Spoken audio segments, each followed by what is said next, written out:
주인이 와서 깨어있는 것을 보면 그 종들은 복이 있으리로다. 내가 진실로 너희에게 이르노니 주인이 띠를 띠고 그 종들을 자리에 앉히고 나와 수종들이라. 주인이 혹 이경이나 혹 상명에 들어서 종들이 그같이 하고 있는 것을 보면 그 종들은 복이 있으리로다. 너희도 아는 바니 집주인이 만일 도둑이 어느 때에 이룰 줄 알았더라면 그 집을 뚫지 못하게 하였으리라. 그러므로 너희도 준비하고 있으라. 생각하지 않은 때에 인자가 오리라 하시니라. 베드로가 여쭤오되 주께서 이 비유를 우리에게 하심이니까 모든 사람에게 하심이니까. 주께서 이르시되 지혜 있고 진실한 청지기가 되어 주인에게 그 집 종들을 맡아 때를 따라 양식을 나누어 주사하노라. 주인이 이를 때에 그 종이 그렇게 하는 것을 보면 그 종은 복이 있으리로다. 내가 참으로 너희에게 이르노니 주인이 모든 소유를 그에게 맡기리라. 만일 그 종이 마음에 생각하기를 주인이 더디 오리라 하여 남녀 종들을 때리며 먹고 마시고 취하게 되면 생각하지 않는 날 알지 못하는 시각에 그 종의 주인이 이르러 엄히 때리고 신실하지 아니하는 자를 받는 벌을 처하리니. 주인의 뜻을 알고도 준비하지 아니하고 그 뜻대로 행하지 아니한 종은 많이 맞을 것이요 알지 못하고 맞을 일을 행한 종은 적게 맞으리라. 무릇 많이 받은 자에게는 많이 요구할 것이요 많이 맡은 자에게는 많이 달라 할 것이니라. 아멘. 네, 오늘 이 말씀은 누가복음 12장 어떤 부분에서 누가복음 24장까지 있거든요. 그러니까 12장이면 한 중간 부분인데 중간 부분서부터 이 종말에 대한 또 마지막에 대한 또 예수님 다시 오심에 대한 이야기를 해주고 있습니다. 그러니까 이 바울과 이 누가복음, 바울의 제자였던 이 누가, 이 바울 이 공동체가 어떠한 마음으로 살았는지가 이제 나타나게 되는 모습이 있습니다. 이 바울 공동체는 주님이 다시 오심을 기다리고 소망하면서 또 이 마지막 이 끝날에 대한 어떤 이렇게 임박한 이런 마음으로 삶을 살아왔던 것입니다. 이 시대가 그러면 어느 시대인가 이렇게 생각해 보면 예수님이 돌아가시고 한 20-30년 후에, 그러니까 예수님이 그 AD 1년에 태어나셔서 이제 0년에 태어나셔서 그 BC와 AD로 이제 나누게 되는데 그 기준점이 예수님인데 예수님께서 이제 태어나셔서 이제 쭉 자라시다가 공생애 30년에서부터 34년까지 3년간 사시고 그 이후 그 베드로가 회개하게 되면서 베드로가 사역했던 그 시간과 이때는 한 그 40에서 50년대, 길게는 한 60년대까지 이야기를 하고 있습니다. 그런데 예수님이 돌아가신 지 한 20-30년 된 이 상황 가운데 이 바울은 예수님 다시 오실 것이다. 금방 오실 것이다. 이런 마음으로 이렇게 살아가게 됩니다. 근데 다른 복음서들도 이런 어떤 임박한 종말에 대한 이야기를 하고 있기는 합니다. 마태복음도 있고, 뭐 마가복음도 있고, 그 요한도 약간의 이런 어떤 이야기를 하고 있지만, 이 누가인, 이 바울 공동체 같이 이렇게 그 깊이 있게 생각하진 않았던 것 같아요. 여러분들은 어떻게 생각하세요?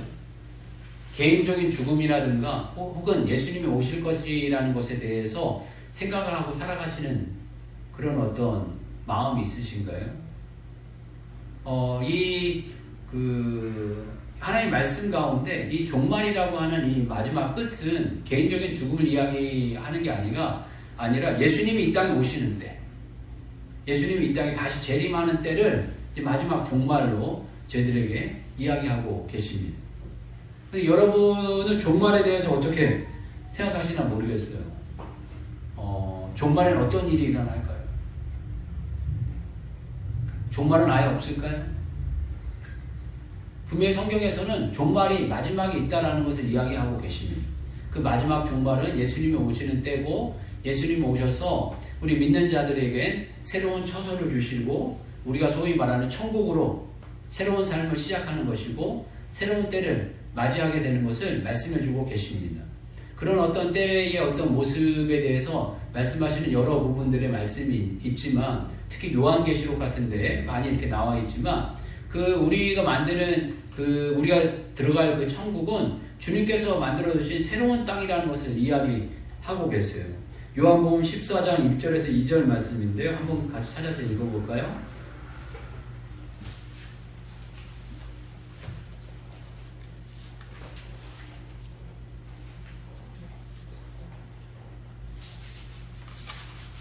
요한복음 14장 1절에서 2절 말씀.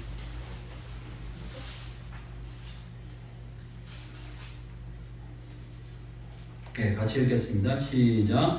너희는 마음에 근심하지 말라. 하나님을 믿으니 또 나를 믿으라. 내 아버지 집에 거할 곳이 많도다. 그렇지 않으면 너희에게 일렀으리라. 내가 너희를 위하여 거처를 예비하러 가노니. 아멘. 여기 보게 되면 너희 마음에 근심하지 말라. 하나님을 믿으니 또 나를 믿으라. 라고 이야기하고 계시면서 내 아버지의 집에는 거할 곳이 많다. 너희들이 살 곳들이 많다는 거예요. 살만한 거할 곳이 많다. 그렇지 않으면 너희에게 일렀으리라. 내가 너희를 위하여 거처를 예비하러 가노니 라고 표현하고 있습니다. 그러니까 무엇인가 우리가 지낼 수 있는 곳을 예비해 주신다는 거죠. 하나님께서는 우리에게 좋은 곳, 살만한 곳, 거할 만한 곳을 예비해 주십니다. 하나님께서는 아담과 하와를 만드신 다음에 그냥 내버려 두신 것이 아니에요. 아담과 하와가 완벽하게 살만한 곳, 에덴이라는 동산을 이렇게 허락해 주셨습니다. 에덴이라는 이 동산은 터키 지역이다 어디다 이렇게 이야기들이 많이 있지만 하여간 그 지역에 인간이 살만한 완벽한 곳을 주신 거예요. 어떤 분들은 온도라든가 이런 것들이 다 이렇게 흡족했기 때문에 옷을 벗고 다녀도 아무런 부담을 느끼지 않는 그런 어떤 온도의 땅이었지 않겠느냐라고 표현하고 있고, 에덴이라는 이 단어는 그냥 평지, 평온 이런 어떤 의미가 있기도 하고, 또 부속적인 의미로는 즐거움, 기쁨 이런 의미가 있습니다. 그러니까 즐거워할 만한 땅, 즐거워할 만한 곳을 허락해 주셨다는 거예요. 하나님께서 인간을 만드신 것을 보면 신묘막측하다라는 표현이 정말 맞습니다. 이 칼빈이 고백하는 것 같이 무엇인가 과학은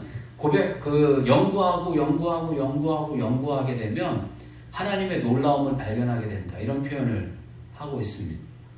무엇인가 우리가 열심히 과학을 연구하게 되고 과학을 발견하게 되면은 뭔가 하나님 없는 새로운 세상을 발견할 것 같아 보이지만은 이 세상의 우주의 이런 어떤 신비함을 발견하면 발견할수록 놀랍게 우리가 더 겸손해져 가게 된다는 거죠. 제가 이렇게 피부가 좀 안 좋아가지고 피부과에 가가지고 이렇게 검사를 받기도 하고, 또 이렇게 티눈 같은 게 좀 나와서 티눈을 이렇게 주사를 맞아서 이렇게 뽑기도 하고 이러는데, 그 의사 선생님한테 이 티눈이 생기는 이유가 뭡니까? 자꾸 이렇게 제가 티눈이 생기고 이런 부분이 생깁니다라고 이야기하니까 그런 질문들을 많이 하나 봐요. 웃으면서 그분이 하는 이야기가 죄가 신이 아니에요. 그렇게 이야기하더라고요.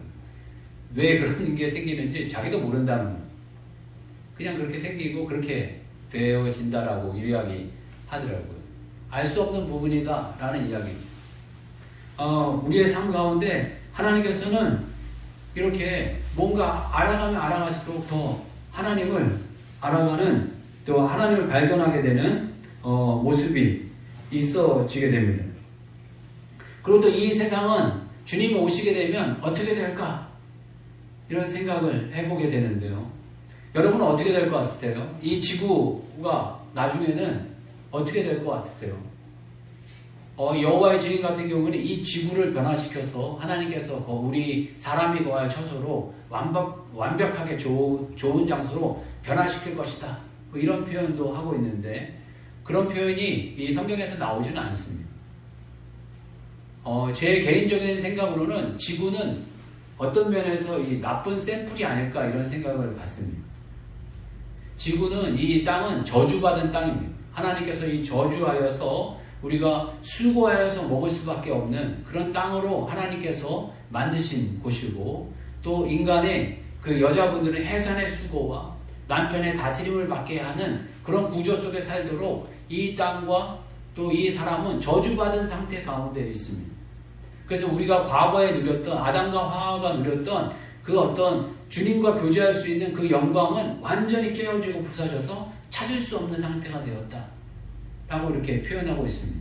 그러니까 인간도 한마디로 주님께 벌받아서 과거에 가졌던 그 영광이 완전히 사라진 상태에 지금 있는 상태고, 또 이 땅 또한 우리가 편안하게 살 수 있었던 에덴 동산의 그 모습이 완전히 깨어지고 부서져서 황폐해진 땅이 되었다라는 것입니다. 그런 이 지구를 나중에 그 하나님께서 완전히 파괴해버리고 없애실 수도 있고 아니면 새롭게 하실 수도 있지만, 제 개인적인 소견으로는 지구를 그냥 내비둘 것 같아요. 내비두시면서 우리가 정말 완벽한 땅, 정말 천국이라는 완벽한 곳에 거하게 살면서 옛날에 우리 선조들이 죄를 범해가지고 저 험악한 땅, 지구라는 곳에서 살았지 라고 이렇게 이야기를 하면서 교육적인 샘플의 모습이 이 지구가 아닐까, 이런 개인적인 생각을 가져보게 됩니다. 이 지구는 우리가 소망을 둘 수 있는 땅이 아닙니다. 무엇인가 소망을 두려고 하는 부분이 있지만 하나님께서는 이 땅을 나중에 끝날에는 벌하실 곳으로 이야기하고 계십니다. 벌받을 땅으로 이야기하고 있고, 그 종말의 때에 이르면 분명히 하나님께서 천국과 지옥으로 저희를 인도하여 주셔서 예수 그리스도를 믿는 자들에게는 천국에 들어갈 수 있게 하여 주시고, 예수 그리스도를 믿지 아니하였던 자들에게는 지옥 불구덩이에 빠져버리게 되는 일을 말씀하고 계십니다. 그래서 이 믿는 자들의 영생의 어떤 천국을, 또 믿지 않은 자들에게 영벌의 지옥을 우리들에게 주신다고 말씀하고 계십니다.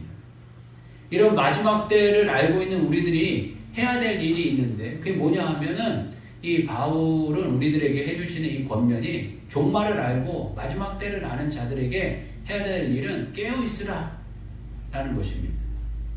깨어있으라 라는 이 표현은 잠자지 마라, 어떤 이런 의미는 아닙니다. 여기서 깨어있으라는 이 표현을 통해서 이 비유로 이렇게 말씀하고 계신데, 우리 같이 한번 볼까요? 우리 35절에서 37절까지 보겠습니다. 한번 같이 읽겠습니다. 자, 시작. 허리에 띠를 띠고 등불을 켜고 서 있으라. 너희는 마치 그 주인이 혼인 집에서 돌아와 문을 두드리면 곧 열어주려고 기다리는 사람과 같이 되라. 주인이 와서 깨어있는 것을 보면 그 종들은 복이 있으리로다. 내가 진실로 너희에게 이르노니 주인이 띠를 띠고 그 종들을 자리에 앉히고 나와 수종들리라. 아멘. 여기에서 보게 되면 깨어있으라는 이 표현이 주인이 오실 것을 기다리는 종과 같은 모습을 가져라 라고 표현하고 있습니다. 그래서 허리에 띠를 띠고 등불을 켜고 서 있으라 라고 이렇게 표현하고 있습니다. 어떤 면에서 임박한 주님이 오실 것을 기다리는 자가 되라 라고 표현하고 있고, 주인이 그런데 어디 갔다 오실 거를 분명히 알고 있어요. 혼인집에 갔다 오신다라고 표현하고 있습니다. 너희는 마치 그 주인이 혼인집에 돌아와 문을 두드리면 곧 열어주려고 기다리는 사람과 같이 되라 라고 표현하고 있습니다. 근데 이스라엘은 이 당시 유대인들의 이 결혼 풍습은 짧게는 한 4, 5일, 길게는 한 7, 8일까지 이 혼인잔치를 했다고 합니다. 지금 저희로서는 좀 상상이 안 가는 좀 그 모습인데요.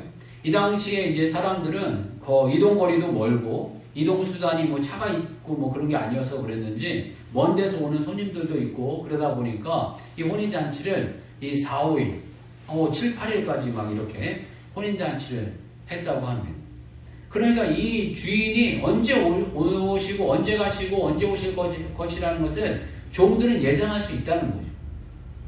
2, 3일 걸리는 자리였다면 갔다 오시는데 한 4, 5일 걸릴 거고, 또 더 먼 거리였다면 혹은 10일, 15일 걸릴 수도 있겠죠. 먼 거리 갔다가 거기서 즐기고 또 오시는, 또 먼 거리를 다시 오는 그런 어떤 예상이 가능한 그런 어떤 모습이라는 거예요. 어떤 부분에서 우리가 정말 마지막이라는 것이 예상할 수 없는 게 아니라는 거예요. 예상이 가능하다는 거예요. 우리 죽음도 예상이 가능합니다. 뭐 갑작스러운 죽음이 있기도 하지만 대부분의 사람이 나이가 들면 이런 죽음이 찾아오게 되고 죽음의 때를 어느 정도는 짐작할 수 있다라는 거예요. 어느 정도는 알 수 있다는 겁니다. 그리고 또 이 세상의 종말도 어느 정도는 알 수 있습니다. 어느 정도는 알고 있는 그 상황 가운데 요즘같이 이렇게 코로나19가 팽창할 때 저희들이 느끼는 거는 주님 오실 때가 정말 가까이 왔다라는 느낌입니다. 주님이 이 모든 인간들을 정말 이렇게 다스릴 수 있고 참 험악하게 하실 수도 있다라는 것을 느끼는 시대가 아닌가 하는 마음을 갖습니다. 그런데 희한한 건요, 종이 주인을 기다리는 것은 마땅한 거예요. 당연한 거예요.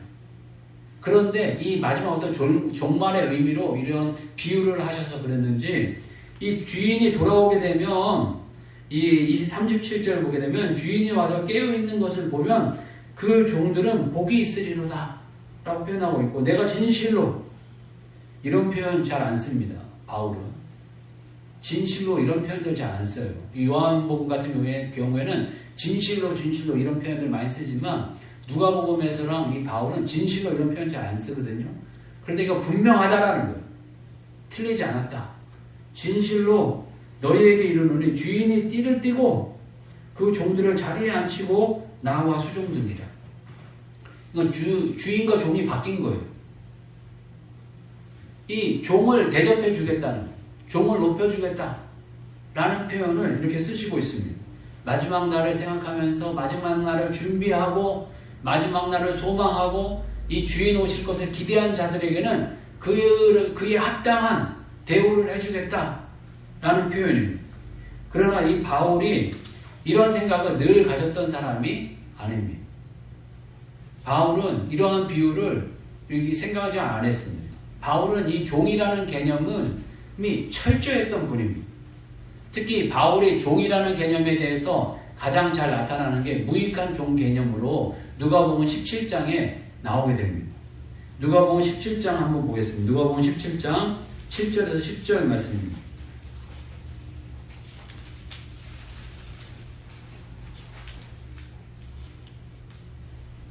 한 절씩 교독하겠습니다. 제가 먼저 하겠습니다.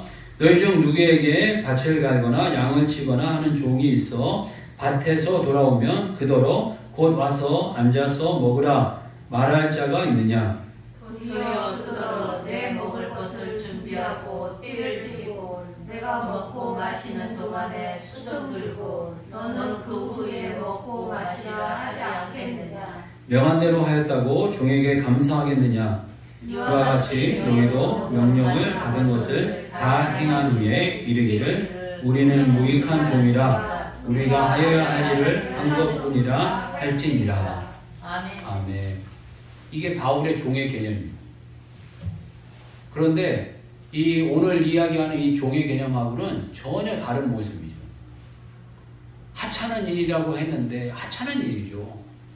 어떤 면에서 주인이 오시기를 기다리는 일은 당연한 일이고 종에게는 하찮은 일이에요. 그런데 그러한 마음으로 살았던 자들에게는 큰 상을 주신다는 거예요. 한마디로 이렇게 주인이 종을 섬겨주는 이런 일이 있게 된다는 것입니다. 그런데 바울은 이러한 종의 개념을 가졌다는, 무익한 종의 개념. 여기서 7절에 보게 되면 너희 중에 누구에게 밭을 가거나 양을 치거나 하는 종이 있어 밭에서 돌아오면 그대로 곧 와서 앉아서 먹으라 말할 자가 있느냐? 종이 밖에서 수고하고 일하는 거예요. 그런데 와가지고 수고했다 이런 얘기를 하는 게 종에게 하는 게 마땅하지 않다라는, 종은 당연한 일을 했다라는 거예요. 그런데 와서 또 해야 될 일이 있는데 그건 주인을 섬기는 거예요. 도리어 그대로 내 먹을 것을 준비하고 띠를 띠고 내가 먹고 마시는 동안에 수종 들고 너는 그 위에 먹고 마시라 하지 않겠느냐? 밖에서 수고하고 땀 흘리고 일한 종이 와가지고 왔는데 왜 수고했네 편히 쉬시게 이게 아니고 왔으면 밥 준비하라는 거예요. 밥 준비하고 밥을 열심히 준비했으면 그 다음에 내가 잘 먹을 수 있도록 수종들을 하는 거예요. 밥 갖고 오고 반찬 모자라는 거 갖고 오고 물 가져오고 또 나가서 설거지하고 이런 일들을 마땅하게 하라는 거예요. 그러고 난 다음에 먹으라 라고 이야기하고 명한 대로 했다고 그 종에게 감사하겠느냐? 아니라는 거예요. 그리고 이와 같이 너희에게 명령받은 것을 다 행한 후에 이르기를 우리는 무익한 종이었다. 우리가 해야 할 일을 한 것뿐이라 할 것이라 라고 이렇게 표현하고 있습니다. 바울의 이런 철저한 종에 대한 개념이었습니다. 우리가 예수 그리스도를 믿으면서도 이런 종의 개념이 늘 있어야 되겠습니다. 우리가 말로는 그리스도의 종입니다. 예수님의 종입니다. 또 이런 고백을 하지만 또 이렇게까지는 못하는 것 같아요. 자기 기분 내키는 대로, 자기 기분 좋은 대로, 또 자기 기분 좋으면 좀 충성하고, 또 자기 마음 틀리면, 수 틀리면 안 해버리고, 이런 건 종의 개념이 아니라는, 어떤 면 주인의 개념이다.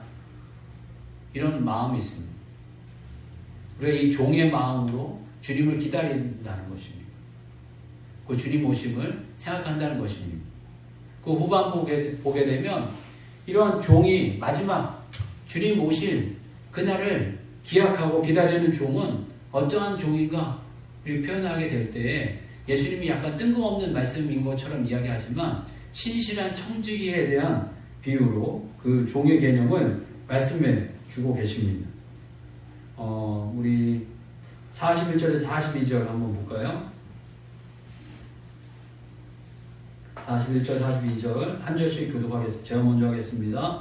베드로가 여쭈어되 주께서 이 비유를 우리에게 하심이니까 모든 사람에게 하심이니까 주께서 이르시되 지혜 있고 신실한 청지기가 되어 주인에게 그 집 종들을 맡아 때를 따라 양식을 나누어 줄 자가 누구냐. 44절까지 하겠습니다. 주인이 이를 때에 그 종이 그렇게 하는 것을 보면 그 종은 복이 있으리로다.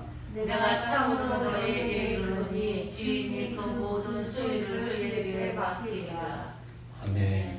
신실한 청지기가 되라라는 것입니다. 깨어있을 때 신실한 청지기로서 그 종들에게 때를 따라 양식을 나눠주는 자가 되라 라는 표현을 하고 있습니다. 그러니까 주님의 종들은 누군가를 이렇게 섬기는 자가 된다는 거죠. 그리고 때를 따라 양식이라고 한다는 것은 육신의 양식도 양식이지만 이 영혼의 양식을 나눠준다는 거죠. 하나님 말씀을 나눠주는 자가 되어져 간다라는 것입니다. 그렇게 하면 하나님께서 더 크게 또 44절을 보게 되면 내가 참으로 너희에게 이르노니 주인이 그 모든 소유를 그에게 맡기리라 라고 이런 표현을 하고 계십니다. 신실하다는 건 어떤 부분에서 이것은 내 것이 아니다 라는 마음을 갖는다는 것입니다. 이 후반 가게 되면 이 악한 종에 대한 예로 또 이것을 즐기고 향락하는 자로 이야기하고 있습니다. 만일 그 종이 마음에 생각하기를 주인이 더디오리라 하여 남녀 종들을 때리며 먹고 마시고 취하게 되면 라고 이렇게 표현하고 계십니다. 이 두 개를 이렇게 대조하시죠. 신실한 청지기는 정말 이것은 내 것이 아니다. 주인의 것이다. 언젠가 다 평가받을 것이다. 라는 마음으로 그 모든 물질과 이 관리들과 사람들을 섬기는데 또한 충성해가는 모습이 바로 신실한 청지기고 청지기의 모습이라는 것입니다. 우리는 주님 안에다 청지기라는 고백을 합니다. 청지기는 맡은 자라는 것이 맡은 자. 주인의 것을 맡은 자. 우리의 생명 또한 주님께서 주신 것이고 맡은 것입니다. 또 우리의 육신 또한 주님께서 맡겨주신 것입니다. 그 우리의 은사에 따라서 물질도 시간도 어떤 달란트도 다 하나님께서 허락해 주신 맡겨주신 거라는 거예요. 내 것이 아니라는 것입니다. 무엇인가 이 세상에 내 것이 있다라고 생각해서는 안 됩니다. 맡겨주셨으면 돌려드려야 될 때가 있다는 것을 기억하면서 잘 갈고 닦고 관리하면서 주님께 나아가야 되겠습니다. 그리고 여기에서 또 이제 마지막으로 주님의 뜻을 분별하는 자라고 표현하고 있는데 우리를 향한 주님의 뜻이 뭘까요? 한번 그런 생각 해보셨나요? 우리를 향한 주님의 뜻, 그것이 뭘까요? 여러분을 향한 주님의 뜻,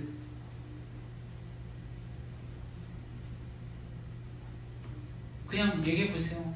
생각나는 대로.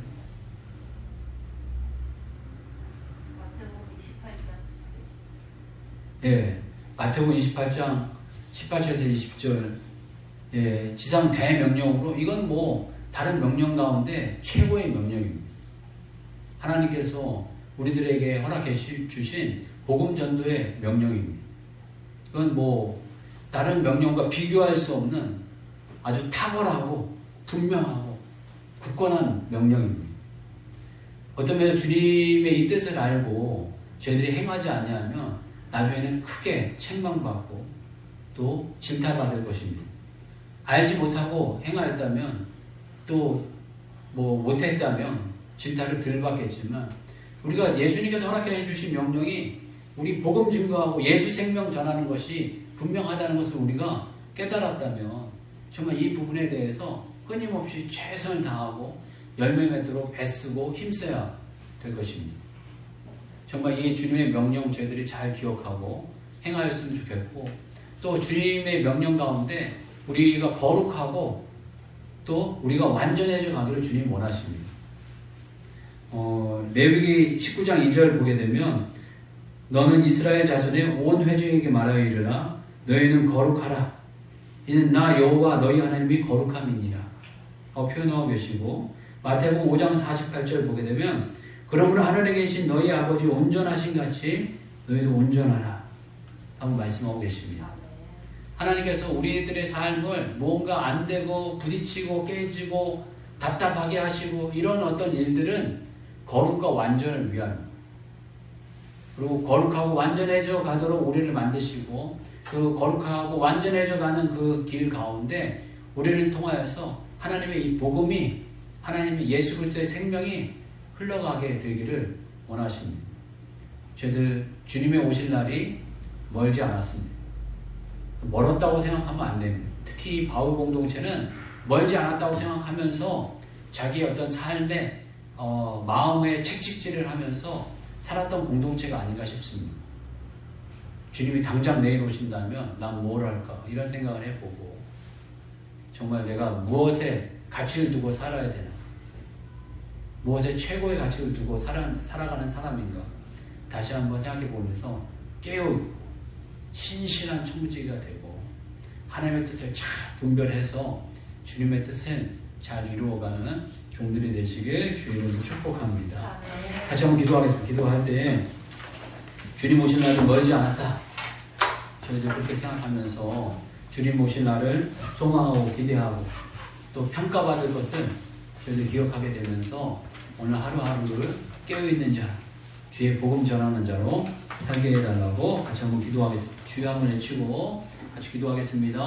주여, 하나님 아버지, 참으로 저희들은 미련한 인생의 뿐입니다. 어리석은 인생의 뿐입니다. 하나님, 부충한 인생의 뿐입니다. 하나님, 미련하고 어리석은 인생을 주님 깨우쳐 주셔서 바울과 같이 유익한 종의 모델을 하고 주님 앞에 더욱더 충성할 수 있도록 인도하여 주시고, 주님 건강하게 열매 맺을 수 있도록 주님 인도하여 주시옵소서. 또 이 세상 속에 주의 복음을 잘 신고하고 잘 증거해가는 종들이 되어지게 하여 주셔서 많은 생명을 얻게 하여 주시고 많은 생명을 주기로 돌아오게 하는 자와